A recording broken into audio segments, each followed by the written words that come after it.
Welcome to downtown. And that may sound like a misnomer. We're at the Crow Farm, in Sandwich, Massachusetts.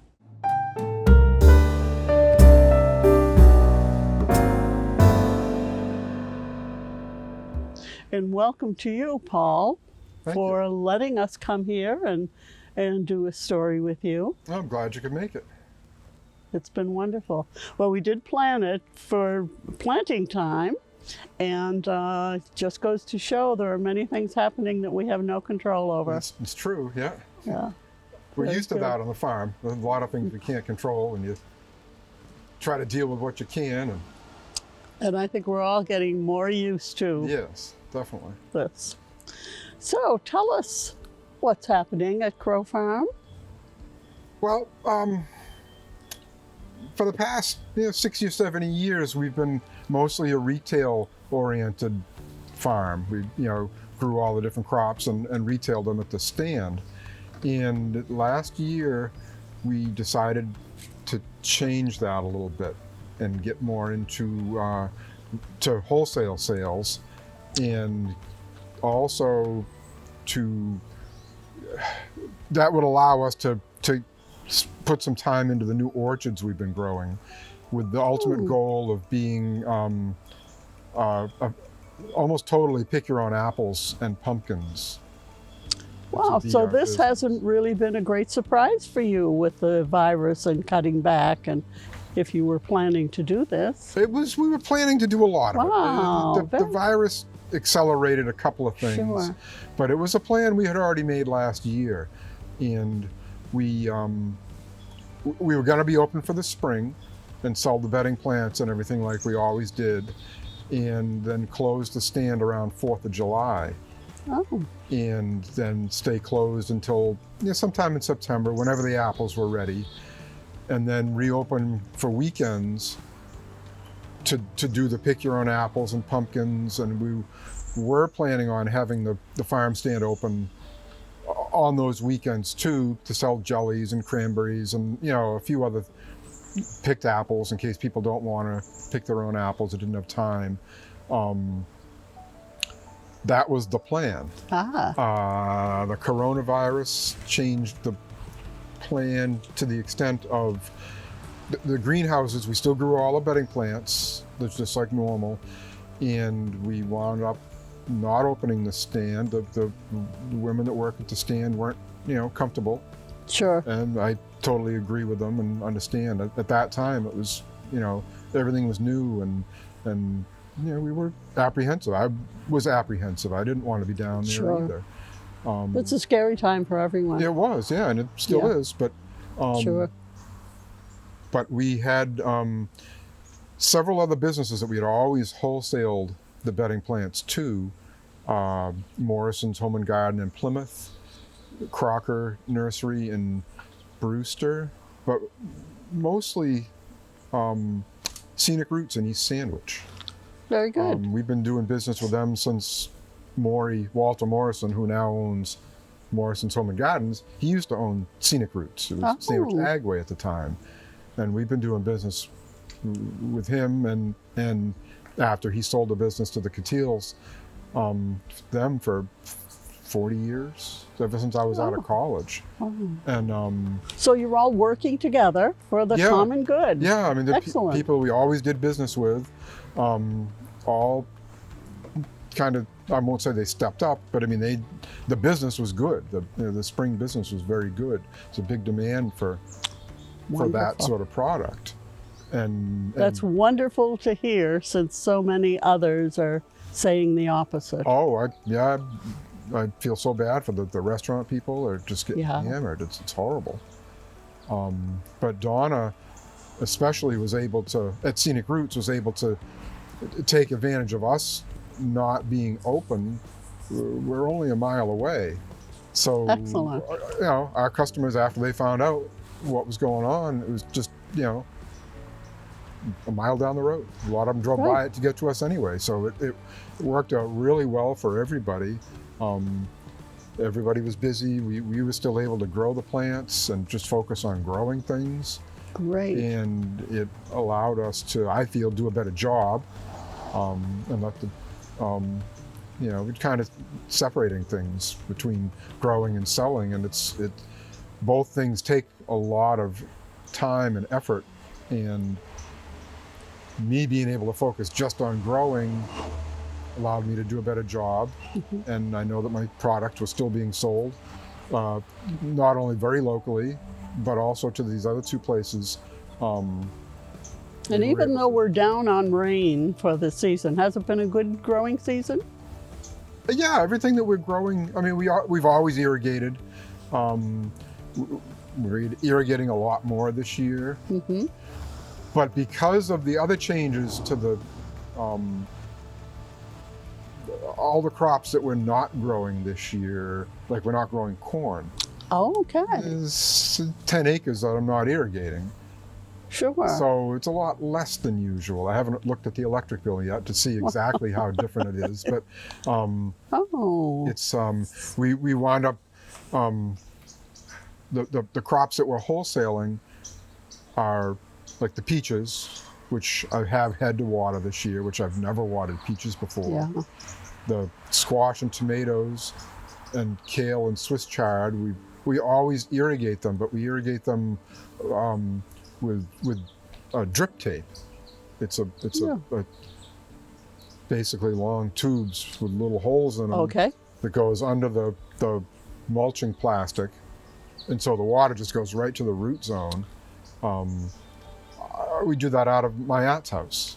Her house happens to be right next to the fields where we're growing all those things, and so we just hook it up to her house, and we switch over a different zone every day.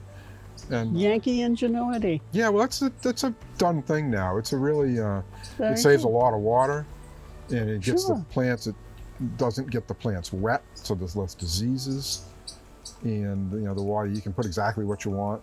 It's simple. It's cheaper than having the irrigation pump we have. It's a big motor. It moves 300 gallons a minute. So and I you don't think need 300 gallons a minute to water those Sure. crops. And the strawberries are done the same way with the drip tape. So and that's outside of my house. So I hook it up to my house. But it's sad that there's not going to be the corn around that. I mean, corn is one of the biggies of the. It is. This summer. It's a big thing, and at the time when we first decided to do this, I didn't know that Scenic Roots was going to become my produce retailer as well as my plant retailer. So after the spring season ended, they decided that they wanted to be, where we weren't going to be there. They've started taking a lot of the produce that I was originally just going to sell to a local distributor, and I still am. But I mean, having like the peaches available in Sandwich, and the squash, the tomatoes have done really well this year. So now that I have a local outlet for a lot of this stuff, next year I might introduce a couple more crops, and I'm Very not good. positive yet. Don't quote, don't hold me to that, people. But Very good. There's a good chance I'm going to grow a little bit of corn next year, a couple acres of corn, something that I can easily manage. It won't be like in years past where there's 10 or 12 acres. It'll probably be a couple. Yeah. And just have it for August, just for the high season of summer. Messing around with really early corn and really late corn it's a crapshoot. It's Well, depending on the weather. The early corn doesn't always do well, and also depending on the weather in the fall, hurricanes or the winds slap it Sure. around and make a mess of it. So I'm just going to kind of focus, if I do it, which I haven't decided yet, but isn't farming a crapshoot in the first place? oh, very much so. Yeah, it very much so is. Yeah. But part of why we're doing things the way we're doing it is so that I can slow down a little bit and have a little bit of time. Very good idea. And the more corn I grow, the less of that I would have. So I'm going to try to, if I decide to grow the corn, I'll gauge how much Donna could sell, and I got a couple of other places that would want it too, and just see how much they want, and try to just do a small planting and do it well, get good yields, and just pick the best parts of the fields Sure. and grow it there. And Is there anything else besides corn that you're not growing this season? there's a lot of other things I'm not growing. Really? I mean, we having a retail stand, we kind of had to have every kind of produce anybody would want. We'd start off in the spring with lettuce and beets and carrots, beans, cucumbers, kohlrabi, broccoli, cauliflower, cabbage, Brussels sprouts. You'll have to forgive me. I'm from the Plymouth area, so Yeah, well, it's all the it's just all of those crops you would, if you went to a farm Sure. stand, you'd expect to find them, and there was so many of them, and they all needed time and they all needed attention. Sure. And it got to the point where I just felt like I was running around putting out fires. I could never really focus on doing a really good job on if I had 20 different things I was growing, and it just got too difficult for me to be able to manage the crops and people to manage the crops, and and yet you needed it to do a retail situation. You needed everything. Whereas now that we're doing wholesale, you can specialize in 4 or 5 crops and do a whole lot of them. Instead Good. of And it's doing a come little at- bit of a lot of things, now I'm doing a lot of a few things. there you go. And it just makes it easier to kind of know where you're at. And Sure. and And it's coming at the appropriate time in your life. it kind of is. And then with the coronavirus, I can't imagine what I would be doing now if we were open at the stand and have to go through all the different steps and the protocols that they have to do to keep everybody safe. Sure. Donna at Scenic Roots had already, she'd been through it with the spring season, and she figured out how to do it and do it safely and still have a good customer experience. And she did a really good job, and she's continuing to. And I don't know if I would have had, between trying to grow all the crops and then having to jump through all those hoops and do all that, I don't believe I probably could have. So that's where, she's focused on retail, and that's what she's good at. And now I'm focused on just farming, and that's what I do an okay job at. Very good. It's worked out really well. Yeah. In a backwards kind of way. There's nothing that, Sure. a lot of it we expected. There's a whole different level of reasons why I'm Sure. glad we did what we did at this Yeah. point. And it makes us take a look at plans too, doesn't it? Yeah, the plans were, yeah, you can make your plans, but you never know. And this is certainly not anything that anybody could have, No. in a million years, would have ever imagined that a pandemic would do what No. it is doing. And It caught us off guard, but it's teaching us a lot too. yes, yeah, I believe it is. And you got to be resilient and try to figure out ways of making it work. And we're doing the best we can. Very And I think that, like a lot of people thought this spring when we didn't open up, everybody thought that we'd just gone out of business. Or, we did try to announce our intentions last fall and winter, so as the people knew what was going on. But then we also expected to be open in the spring, where we could Sure. really, tell people again, or a whole different segment of our customer base. And then where we didn't open in the spring, there was a lot of people going, "Oh no, what's going on? Are they all right? Are they Sure. just what?" A lot of questions. Just- Well, there's a lot of questions. being here for that number of years. Yeah, it was like, a big. It was that part of it was a change we weren't expecting. Sure. We were expecting to be able to have another opportunity to explain to people what we were up to.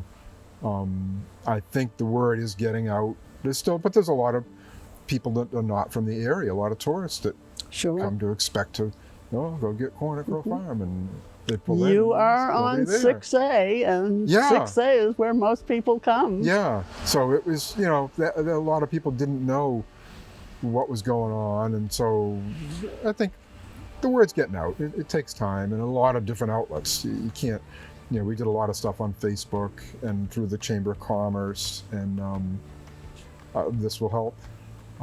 Very We good. had originally put out, a little newsletter at the stand last fall, trying to, tell people what was going on, but it's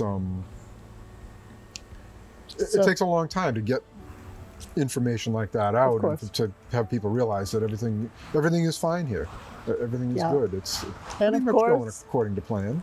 other people out there have a lot happening in their own world. You hope they're on social media and listening to you, but Yeah, but it's hard to, if they're not expecting, right. they're not looking for it. So it's that people have had a lot on their minds this year, and So you're looking forward to apple season, which is, how soon is apple season? we'll start picking some apples in about 10 days. Oh. We got a couple of really early varieties that are ready, mid to late August. And then starting probably the week after Labor Day, the McIntosh, the Honeycrisp, the Cortlands, all the mainstream varieties will be ready. And then we'll start with the Pick Your Own. I haven't looked at a calendar. I think Labor Day is late this year.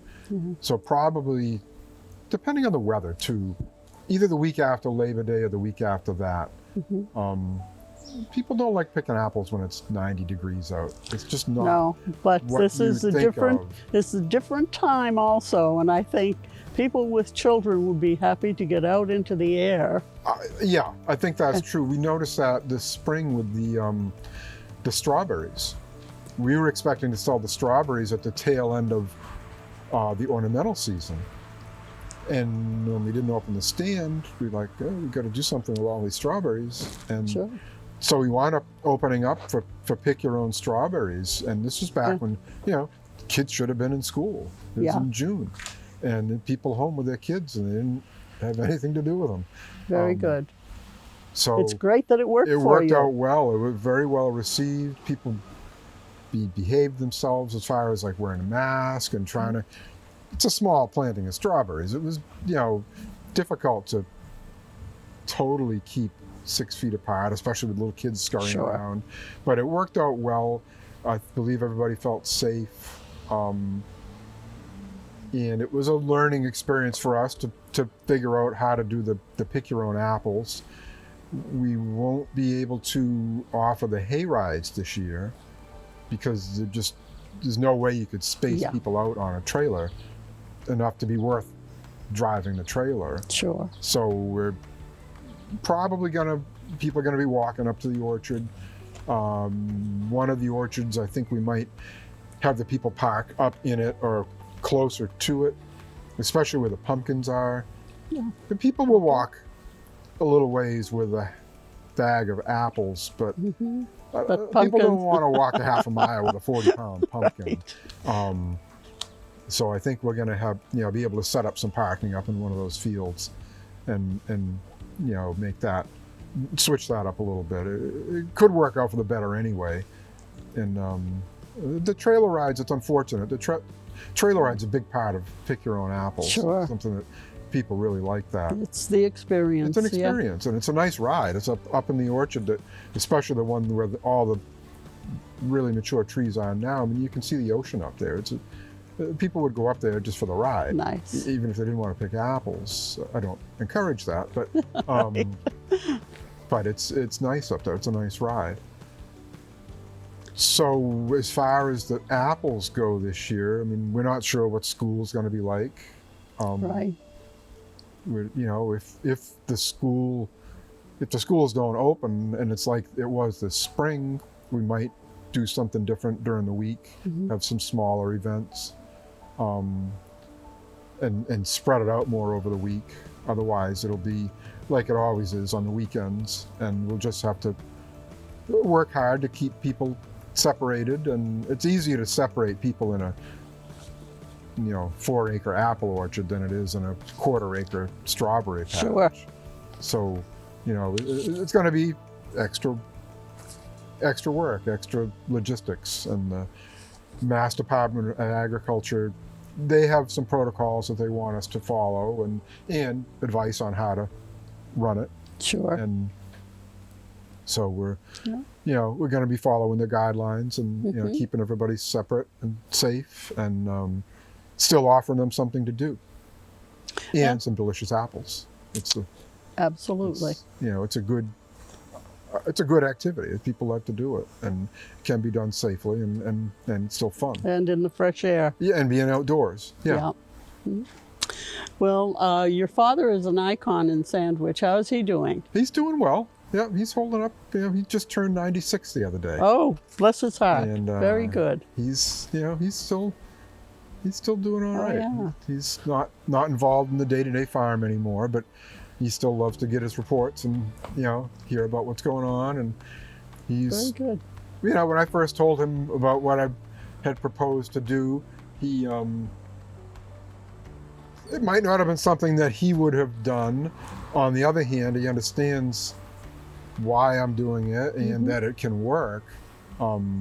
After seeing how the pick your own things back when we first started, it was me and my son Jason just decided that we'd give it a shot. We would field phone calls Fantastic. every weekend, all day long, to see if, do you do pick your own? Do you do pick your own? And we just kept saying no, no, no, and we just wow, we've got to stop saying no. Yeah. We've got to. Very good.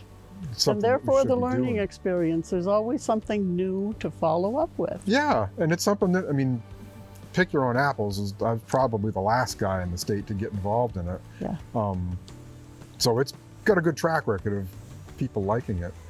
And so we decided to plant a separate block of apples on really little trees, fully dwarfed trees, and give that a shot. And after the first weekend that we did it, my father saw the turnout with minimal advertising, and so he gets it. He gets Very good. that he's always big as far as changing things up depending on the situation and what's going on in the world. And over the course of his lifetime, things have gone from basically, horse-drawn carriages and horse-drawn wagons to the modern equipment we have today. And over the years, we've gone through a lot of different renditions of the farm. I have an old journal that my grandfather kept back in the 20s and 30s, and I keep it on my desk, and every once in a while I'll look through it and see what he would have been doing on any given day. And back when he started the farm, they didn't have the stand. It was kind of like what we are now. It was a wholesale farm.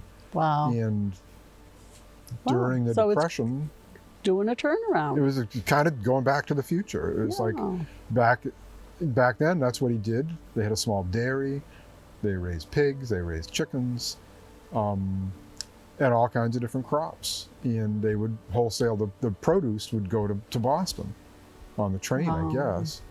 And during the Depression, it just wasn't profitable to do that.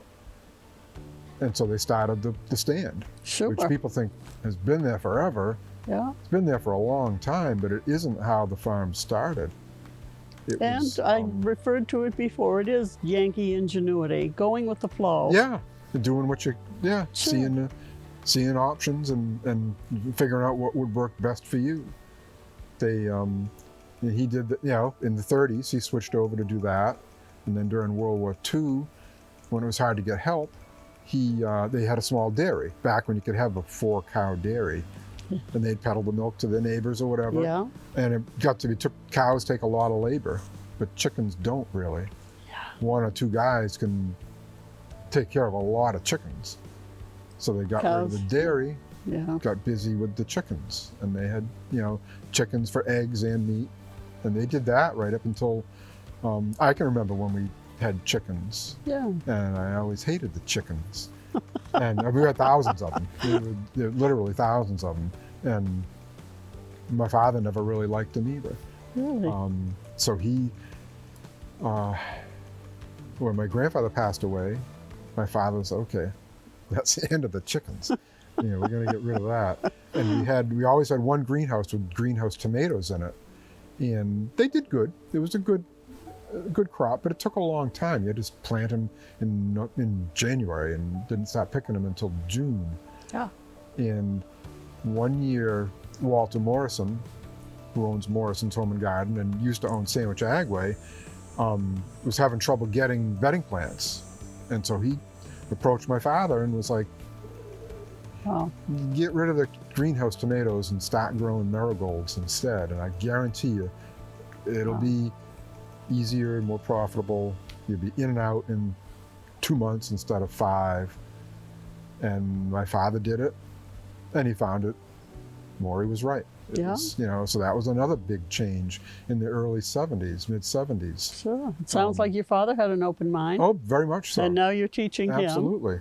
It was, he saw the writing on the wall, and then ever since that year, we built another one greenhouse every year for the next, 20 years.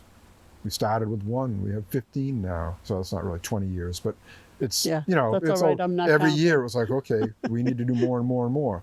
And that was when I was getting out of college, and that made room for me to join the farm.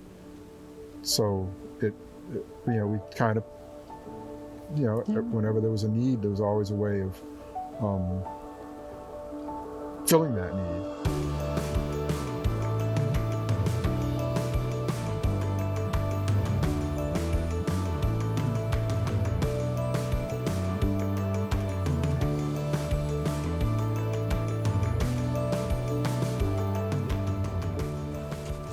So thank you for letting us be here with you, Paul.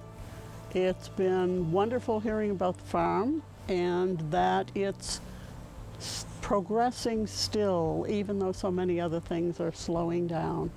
Thank you. Yeah, I'm glad you can make it, and I can Thank you. share a little bit with you. Very good. And thank you out there for being here with us.